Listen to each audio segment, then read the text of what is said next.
بسم اللہ الرحمن الرحیم۔ السلام علیکم۔ میری بیوی روز رات کو مجھ سے گوشت منگواتی، لیکن صبح تک نہ جانے وہ سارا گوشت کدھر چلا جاتا۔ جب میں اسے پوچھتا تو وہ کہتی وہ تو بلی کھا گئی ہے۔ وہ جب صبح اٹھتی تو یوں لگتی جیسے کوئی 18 سال کی لڑکی ہو۔ ایک دن میں لیٹا ہوا تھا کہ میری بیوی کو لگا کہ میں سو گیا۔ وہ اٹھ کر باہر گئی، میں بھی اس کے پیچھے گیا، پر کچن کا منظر دیکھ کر میری جان نکل گئی۔ میرا نام شمس ہے۔ میرے ابو کا بچپن میں ہی انتقال ہو گیا تھا۔ جب میری عمر 25 سال کی ہوئی تو میری امی نے ایک دن مجھ سے بہت ہی عجیب بات کہی، جسے سن کر میں کافی حیران ہو گیا تھا۔ میری امی نے مجھے کہا کہ وہ میری شادی کرنا چاہتی ہیں اور میرے لیے انہوں نے لڑکی بھی تلاش کر لی ہے۔ ایک دم سے یہ سب باتیں سن کر میں کافی الجھ سا گیا تھا، کیونکہ میں اس شادی کے لیے بالکل بھی تیار نہیں تھا۔ میں نے اپنی امی کو ہچکچاتے ہوئے منع کر دیا اور کہا کہ مجھے کچھ وقت چاہیے۔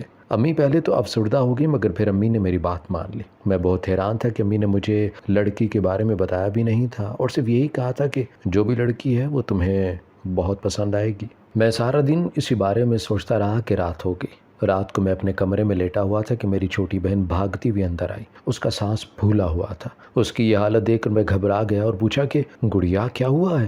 اس نے جو خبر مجھے سنائی وہ سن کر میری روح لرز گئی۔ میری چھوٹی بہن نے بتایا کہ امی کی طبیعت ایک دم سے بہت خراب ہو گئی ہے۔ میں ڈر گیا اور بھاگ کر اس کے ساتھ امی کے کمرے میں گیا تو وہاں امی زمین پر بے ہوش پڑی تھی۔ یہ دیکھ کر میرے پیروں تلے سے زمین نکل گئی۔ میں امی امی پکارتے ہوئے امی کو جھنجھوڑتا رہا، مگر امی خاموش رہیں۔ میری بڑی بہن نے جلدی سے ایمبولنس کو کال میں لائی اور تھوڑی دیر میں ایمبولنس آ گئی۔ میں اور بڑی بہن امی کو لے کر ہاسپٹل چلے گئے۔ ڈاکٹر نے میری امی کا معائنہ کیا اور بتایا کہ میری امی کو دل کا دورہ پڑا ہے۔ صبح میری امی کی طبیعت تھوڑی بہتر ہو گئی۔ ڈاکٹر نے ہمیں کہا تھا کہ ہم امی کو پریشانی یا ٹینشن نہیں دیں گے، کیونکہ ان کو پھر سے دل کا دورہ بھی پڑ سکتا ہے۔ ہم سب امی کی خدمت کرنے لگے۔ پھر ایک دم امی نے میرے سر پر ہاتھ رکھا اور کہنے لگی کہ بیٹا، میری زندگی نہ جانے کتنی باقی ہے، میری حالت ٹھیک نہیں ہے، میں چاہتی ہوں تم میرے مرنے سے پہلے ہی شادی کر لو۔ میں تمہیں شادی شدہ دیکھ کر چین سے مرنا چاہتی ہوں۔ اب تو انکار کرنے کا سوال ہی پیدا نہیں ہوتا تھا۔ میں نے اس بات میں سر ہلا دیا۔ پھر امی بولی کہ بیٹا، تم اس لڑکی سے شادی کرو گے جس کا میں نے تم سے کہا تھا۔ میں نے ہاں کر دی اور پھر اس رات ہاسپٹل میں ہم سے ملنے ایک لڑکی آئی تھی جس نے نقاب کر رکھا تھا۔ پھر امی نے ایک مولوی صاحب کو بھی بلایا اور یوں ہاسپٹل میں میرا اس نقاب والی لڑکی سے نکاح کروا دیا گیا۔ نکاح کے بعد امی نے مجھے کہا کہ اپنی بیوی کو لے کر گھر چلے جاؤ اور تمہاری بہنیں میرے پاس ہاسپٹل رک جائیں گی۔ میں شادی سے خوش تو نہیں تھا، لیکن اپنی بیوی کا چہرہ دیکھنے کے لیے بہت بے تاب تھا۔ میری بہنیں امی کے پاس رک گئیں اور ہم گھر آ گئے۔ میری بیوی گھونگھٹ اوڑے بیٹھی تھی۔ جب میں کمرے میں پہنچا اور مسکراتے ہوئے جو ہی اس کا گھونگھٹ اٹھایا تو اس کا چہرہ دیکھ کر میرے پیروں تلے سے زمین نکل گئی۔ میرے سامنے جو میری بیوی بیٹھی تھی وہ عمر میں مجھ سے تقریباً 5 سال بڑی تھی۔ میں 25 سال کا نوجوان لڑکا اور وہ 30 سال کی تھی۔ نہ تو وہ اتنی خوبصورت تھی کہ میں دیکھتا رہ جاتا اور نہ ہی وہ اتنی بد شکل تھی کہ بس قبول صورت سی سانولے رنگ کی تھی۔ یہ سب دیکھ کر میں گھبرا گیا اور فوراً کمرے سے باہر چلا گیا۔ ساری رات میں گھر سے باہر رہا اور یہی سوچتا رہا کہ میری ماں نے میرے ساتھ ایسا کیوں کیا، اتنی عام سی لڑکی سے میری شادی کروا دی۔ 2 دن بعد میری ماں ہاسپٹل سے گھر آئی۔ امی کی طبیعت خراب تھی اور اسی لیے میں نے امی سے کسی قسم کا کوئی شکوہ نہیں کیا اور گھر آ گیا اور اپنی بیوی کے ساتھ ایسے ہی رہنے لگا جیسے عام میاں بیوی رہا کرتے ہیں۔ میری بیوی مجھے پسند تو نہیں تھی، مگر وہ بہت ہی اچھی تھی۔ کچھ ہی دن میں اس نے اپنے سلیقہ شعاری اور عاجزی سے میرا دل جیتنا شروع کر دیا تھا۔ وہ میرے لیے وقت پر کھانا لاتی، میں گھر آتا تو پانی پلاتی، میرے کپڑے وقت پر دھوتی اور استری کر دیا کرتی، سارے گھر کے کام باقاعدگی سے کیا کرتی۔ میری ماں اور میری بہنوں کا بھی خیال رکھتی۔ مجھے اب آہستہ آہستہ میری بیوی تھوڑی اچھی لگنے لگ گئی تھی۔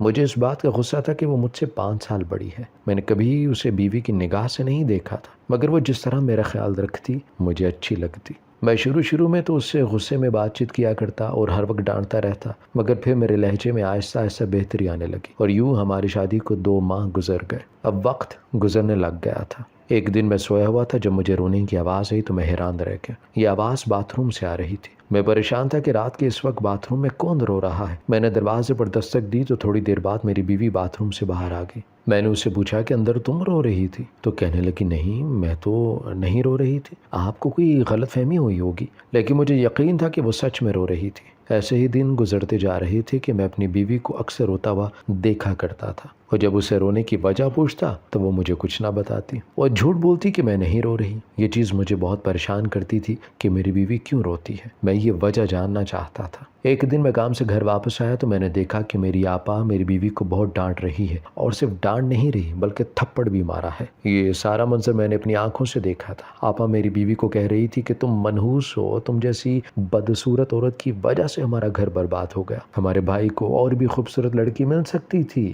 میں فوراً آپا سے بول پڑا کہ آپا آپ یہ سب کیا کر رہی ہیں، اور اس شادی میں اس کی کیا غلطی ہے؟ پھر میں ہاتھ پکڑ کر اپنی بیوی کو کمرے میں لے آیا۔ اب ایسا اکثر ہونے لگا تھا، میری بہنیں میری بیوی کو اکثر ڈانٹا کرتی، اور پھر مجھے علم ہوا کہ میری بیوی کیوں روتی ہے۔ مجھے اپنی بیوی سے بہت ہمدردی ہونے لگی تھی۔ میں اکثر اپنی بہنوں سے اپنی بیوی کے لیے لڑ پڑتا۔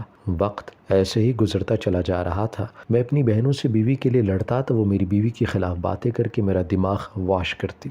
میری بہنیں میری بیوی کی ایسی ایسی برائیاں کرتی کہ مجھے اپنی بیوی پر غصہ آنے لگتا۔ مجھے نہیں پتا تھا کہ میری بہنیں سچ کہتی ہیں یا جھوٹ، لیکن مجھے ان پر یقین تھا۔ اب میری ماں نے بھی میری بیوی کے خلاف مجھے اکسانا شروع کر دیا۔ جب ماں نے میری بیوی کی برائی کی تو مجھے یقین ہو گیا کہ کھوٹ میری بیوی کے اندر ہی ہے۔ اس رات میں نے اپنی بیوی کو بہت ڈانٹا۔ مجھے دکھ تو ہوا تھا مگر کیا کرتا، ماں نے شکایت کی تھی۔ وہ چپ چاپ بیٹھی میری ڈانٹ سہتی رہی۔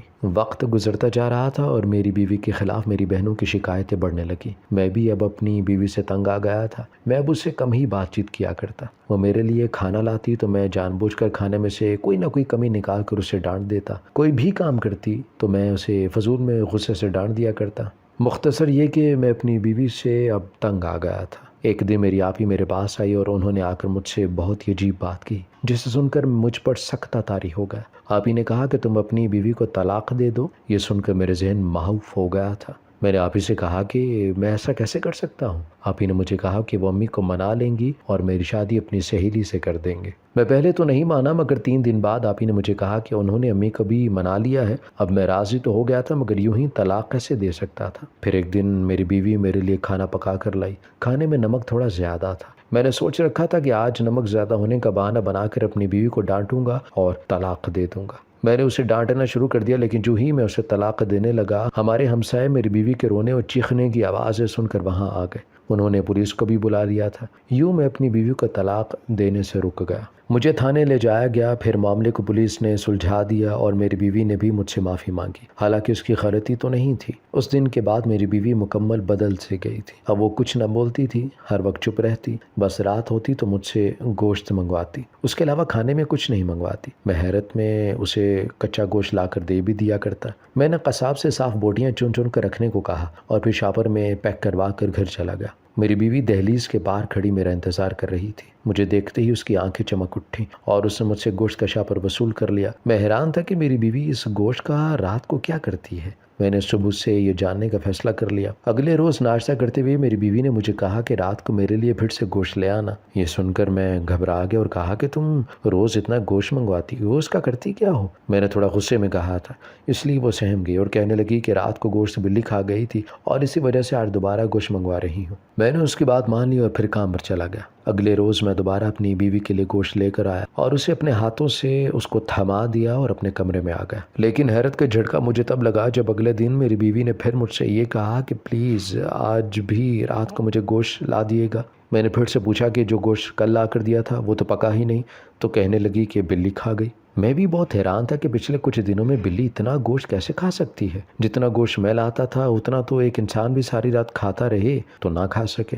پھر بلی نے کیسے کھا لیا؟ یہ بات مجھے بہت پریشان کرنے لگی۔ میں جاننا چاہتا تھا کہ یہ گوشت جاتا کہاں ہے۔ 2 سے 3 بار میں نے یہ بات اپنی بیوی سے بھی پوچھی مگر اس نے ہمیشہ یہی بات کہی کہ بلی گوشت کھا گئی۔ اس سب کو اب عرصہ گزرنے لگا تھا اور میں لگاتار روز اپنی بیوی کو گوشت لا کر دیتا اور وہ گوشت غائب ہو جاتا۔ میری امی اور بہنیں بھی اس چیز کا مشاہدہ کرتی۔ میری آپی مجھ سے پوچھتی کہ تم روز گوشت لاتے ہو، تمہاری بیوی اس کا کیا کرتی ہے؟ میں افسردگی میں کہتا کہ آپی مجھے نہیں پتا، بس وہ روز یہی کہتی ہے کہ بلی کھا جاتی ہے گوشت۔ میری اس بات کو میری آپی نے سر پر سوار کر لیا اور ٹھان لیا تھا کہ وہ اس بلی کے راز کو فاش کر کے ہی رہے گی۔ میری آپی نے میری بیوی پر کڑی نظر رکھ لی کیونکہ میری آپا کو میری بیوی پر عجیب طرح کا شک ہو گیا تھا۔ اب میرا رویہ میری بیوی کے ساتھ بہتر ہونے لگا تھا۔ میں اب اسے ڈانٹتا نہیں تھا، اس کا خیال رکھتا اور خود اپنی خوشی سے روز رات کو گوشت لا کر دیتا۔ میری ماں اور بہنیں اب اگر میری بیوی کے خلاف کچھ بھی کہتی ہیں تو مجھے فرق نہیں پڑتا، میں ان کی کسی بھی بات پر یقین نہیں کرتا۔ میری بہنیں بھی اس بات پر حیران تھی کہ اس کو ایک دم کیا ہو گیا ہے اور یہ اچانک کیسے اپنی بیوی کے غلام بن گیا۔ مجھے بھی اندازہ نہیں تھا کہ میرے ساتھ ہو کیا رہا ہے۔ مجھے اب اپنی بیوی سے اپنائیت ہونے لگی تھی، اس کے ساتھ رہنا، وقت گزارنا مجھے اچھا لگنے لگا تھا۔ ایسے ہی ایک اور مہینہ بیت گیا۔ میری بیوی کے بارے میں میرا نظریہ اب بدلنے لگا تھا۔ وہ جب بھی صبح جاگتی تو مجھے 18 سال کی لڑکی جیسی جوان لگا کرتی۔ مجھے اب اپنی بیوی بہت خوبصورت لگتی تھی، جیسے وہ پرستان کی پری ہو۔ میں بہت حیران ہوتا کہ اس حسین لڑکی کو میں مارا کرتا تھا۔ میں نے اپنی بیوی سے اپنے اعمال کی معافی بھی مانگی۔ اب ہر وقت بیوی کے پاس رہنے کو میرا دل کرتا۔ میں نہ صرف ہر وقت اس کے ساتھ رہتا بلکہ اس کی خدمت بھی کیا کرتا، اس کے لیے کھانا پکاتا اور اس کے سارے کام کرتا اور اسے کوئی کام نہ کرنے دیتا۔ میری بہنیں اور ماں سب سے بہت غصے میں آتی اور مجھے کھری کھری سنا دیتی، مگر میں ان سے لڑ پڑتا اور کہتا کہ اپنی بیوی کے بارے میں ایک لفظ بھی نہیں سنوں گا۔ میری ماں مجھے میرے بچپن کا واسطہ دیتی اور کہتی کہ اس وقت کو یاد کرو جب تمہارا باپ تم چاروں بہن بھائیوں کو اس دنیا میں اکیلا چھوڑ کر چلا گیا تھا، تب میں نے تم سب کو اپنے خون پسینے کی کمائی سے کھلایا پلایا ہے اور آج تم اپنی ماں کے مقابل کھڑے ہو گئے ہو۔ میں کہتا کہ امی کچھ بھی کہو مگر میری بیوی کو کوئی تکلیف نہ دو۔ اب بہنیں اور میری بیوی نے بہت سہ لیا ہے۔ ایسے ہی کئی دن گزرے جا رہے تھے۔ ایک دن میری آپی کو اس گوشت کا راز پتہ چل گیا تھا اور میری غیر موجودگی میں میری بیوی کو ڈانٹنا شروع کر دیا اور ڈانٹتے ہوئے میری بیوی پر ہاتھ بھی اٹھا دیا۔ میں جب وہاں پہنچا تو میری آپی نے مجھے وہ راز بتا کر قائل کرنے کی کوشش کی، مگر دیکھ کر میرا پارا ہائی ہو گیا اور میں نے غصے میں اپنی بہن کو گھر سے دھکے دے کر نکال دیا۔ آپی چیختی رہی اور چلاتی رہی مگر میں نے آپی کی ایک بھی نہ سنی۔ میری چھوٹی بہنیں اور ماں بھی مجھے روکتی رہی مگر میں نے کہا کہ تم میں سے اگر کسی کو جانا ہے تو تم لوگ بھی چلے جاؤ۔ میری ماں پہلے ہی بیمار تھی، اس سب کو دیکھ کر بستر کو لگ گئی۔ میری چھوٹی بہنیں چپ کر کے اب سارا دن گزار دیا کرتی، کسی سے کوئی بات نہ کرتی۔ ماں تو ادھموئی ہو کر چارپائی پر پڑی تھی اور میں اپنی بیوی کی خدمت میں مصروف رہتا، سارا دن اس کا خیال رکھتا اور رات کو اس کے لیے گوشت لے کر آتا۔ میں تھوڑا حیران تھا کہ روز رات کو بلی گوشت کیسے کھا لیتی ہے، مگر پھر نہ جانے یہ بات خود بخود میرے ذہن سے نکل جاتی اور مجھے یاد نہ رہتی۔ اب مجھے دن ہو یا رات اس سے کوئی فرق نہیں پڑتا، مجھے صرف اپنی بیوی سے فرق پڑتا تھا۔ میں ہر وقت اس کے ساتھ رہنا چاہتا تھا، اس کے ساتھ کے سوا مجھے اس دنیا میں کچھ بھی پسند نہیں تھا۔ نماز اور روزوں سے بھی اب میرا کوئی تعلق نہیں رہا تھا۔ شاید 1 سال ہو گیا تھا مجھے نماز پڑھے ہوئے۔ پھر ایک دن ایک عجیب واقعہ ہوا۔ میرا ایک دوست عالم دین تھا اور ایک دن وہ مجھ سے ملنے میری دکان پر آیا۔ بات چیت کے دوران نماز کا وقت ہو گیا تھا۔ میں نماز نہیں پڑھنے جانا چاہتا تھا مگر میرا دوست مجھے زبردستی نماز کے لیے لے گیا۔ آج کافی عرصے بعد نماز پڑھ کر مجھے بہت سکون ملا تھا۔ میں نے محسوس کیا تھا کہ اپنی بیوی سے ملنے کا جذبہ میرے دل میں قدرے کم ہو گیا ہے۔ اس رات میں نے دکان پر دیر تک کام کیا وگرنہ شام ہوتے ہی گھر آ جاتا۔ آج بھی جب میں گھر پہنچا تو میری بیوی ہمیشہ کی طرح میرا انتظار کر رہی تھی۔ میں نے گوشت کا تھیلا اسے پکڑایا اور آرام کرنے کے لیے کمرے میں چلا گیا۔ آج مجھے نیند بھی نہیں آ رہی تھی بلکہ اس بات کا احساس ہو رہا تھا کہ اپنی ماں اور بہنوں کے ساتھ میں نے کیسا سلوک کیا۔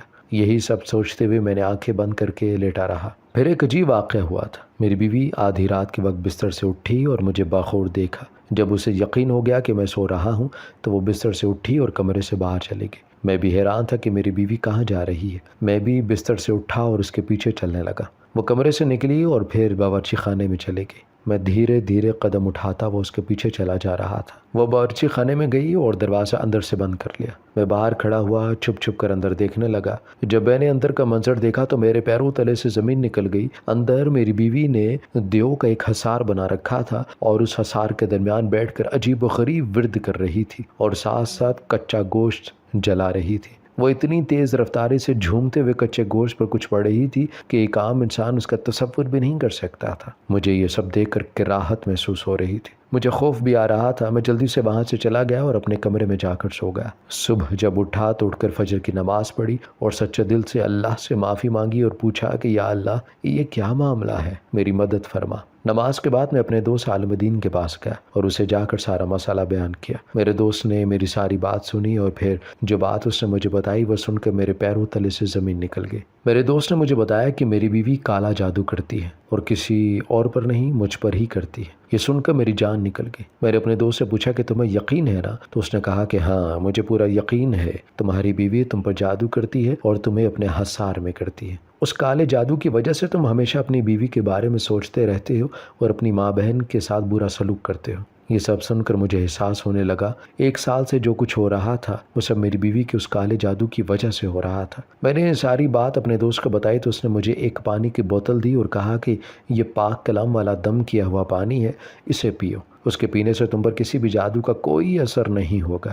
اس کے علاوہ اس نے مجھے تاکید کی کہ 5 وقت کی نماز باقاعدگی سے ادا کرو، تم اپنی بیوی کے جادو سے محفوظ رہو گے۔ میں کافی حیران تھا، پانی کی بوتل لے کر اپنے گھر آ گیا۔ میں نے اب ساری نمازیں بھی پڑھنا شروع کر دی اور قرآن پاک کی تلاوت بھی شروع کر دی۔ میری بیوی کا جادو مجھ پر کم ہونے لگا تھا۔ میں اب روز رات کو اس کا پیچھا کرتا اور کچن میں جا کر دیکھتا کہ وہ کیا کرتی ہے۔ اس نے اپنے عمل کی مقدار بھی بڑھا دی تھی، مگر میرا رب مجھے اس سے بچا رہا تھا۔ ایک دن میں اپنی ماں کے کمرے میں گیا جو بے سد پڑی تھی اور ماں سے بات کرنے کی کوشش کی۔ میری چھوٹی بہنوں نے مجھے ماں سے بات کرنے سے روک دیا۔ میں منت سماجت کرتا رہا تو میری ماں نے ہاتھ کا اشارہ کیا اور کہا کہ بات کرو۔ میں نے اپنی ماں کو ساری بات بتائی اور کہا کہ امی مجھے معاف کر دے۔ میری ماں نے کہا کہ بیٹا کاش میں تمہاری ماں نہ ہوتی تو تمہیں کبھی معاف نہ کرتی، لیکن میں تو تم سے ناراض ہوں ہی نہیں۔ میں امی کے گلے لگ گیا اور کہا کہ امی میں آپ ہی کو بھی گھر واپس لانا چاہتا ہوں۔ وہ کہاں ہیں؟ امی نے کہا کہ تمہاری آپ ہی کو بھی واپس لے آئیں گے۔ پھر میں نے امی سے کہا کہ آپ نے میری شادی اتنی بڑی عمر کی لڑکی سے کیوں کی؟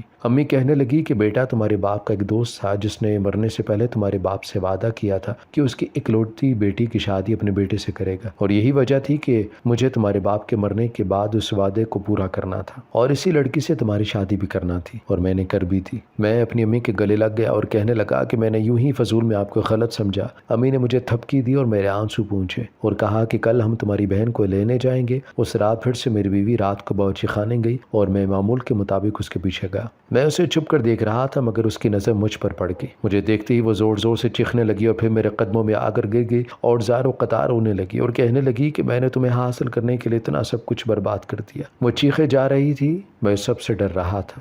میں نے جلدی سے پاک پانی اس پر پھینکا تو وہ بے ہوش ہو کر گر گئی۔ صبح میری بیوی کو ہوش آئی تو وہ رونے لگی اور پھر میں نے اسے پوچھا کہ اس نے یہ سب کیوں کیا، تو وہ کہنے لگی کہ میں نے ہمیشہ زندگی اکیلے گزاری تھی۔ میرا باپ مجھے چھوٹے ہوتے ہی چھوڑ گیا تھا، ماں مر گئی اور شوہر کبھی میں پسند نہیں آئی۔ میری نندیں اور ساس مجھ پر ظلم کرتی تھیں اور ان کا کرنا بھی بنتا تھا۔ کون برداشت کرتا لڑکے سے بڑی اس کی بیوی کو؟ میں ساس، نند اور شوہر کے ظلم و ستم سے تنگ آ چکی تھی اور بہت پریشان رہتی۔ میری ایک سہیلی نے مجھے ایک عامل بابا کے پاس جانے کا مشورہ دیا۔ میں عامل بابا کے پاس گئی تو اس نے مجھے یہ عمل بتایا اور کہا کہ اس عمل سے تم اپنے شوہر کو قابو میں کر سکو گی، اور پھر میں نے یہی عمل شروع کر دیا۔ میرا شوہر میرا ہونے لگا تھا اور کافی دیر یہ سب چلتا رہا، مگر پھر میرے ہاتھ سے یہ سب نکلنے لگا۔ میری بیوی رونے لگی اور سب سے معافی مانگنے لگی۔ میں نے اپنی بیوی کے آنسو پونچھے اور کہا کہ اس میں تمہاری نہیں بلکہ میری غلطی ہے۔ میں نے اپنی بیوی کو معاف کر دیا۔ میری امی اور بہنوں نے بھی میری بیوی کو معاف کر دیا۔ کچھ دن بعد میں اپنی آپ ہی سے معافی مانگ کر اسے اپنے گھر لے آیا۔ اب میں اپنی بیوی سے نفرت نہیں کرتا بلکہ اسے دل سے قبول کر چکا ہوں۔ کاش میں یہ سب بہت پہلے سمجھ جاتا اور میری بیوی کو یہ قدم نہ اٹھانا پڑتا۔ ہماری ویڈیو اگر آپ کو پسند آئی ہے تو ضرور لائک کیجیے، اپنی رائے دینا چاہیں تو کمنٹس کیجیے، اچھی لگے تو شیئر کیجیے۔ اس کے ساتھ ساتھ اگر آپ نے ہمارا چینل سبسکرائب نہیں کیا تو ضرور کیجیے اور بیل آئیکن پر لازمی کلک کیجیے تاکہ ہماری ہر آنے والی ویڈیو آپ تک بر وقت پہنچ سکے۔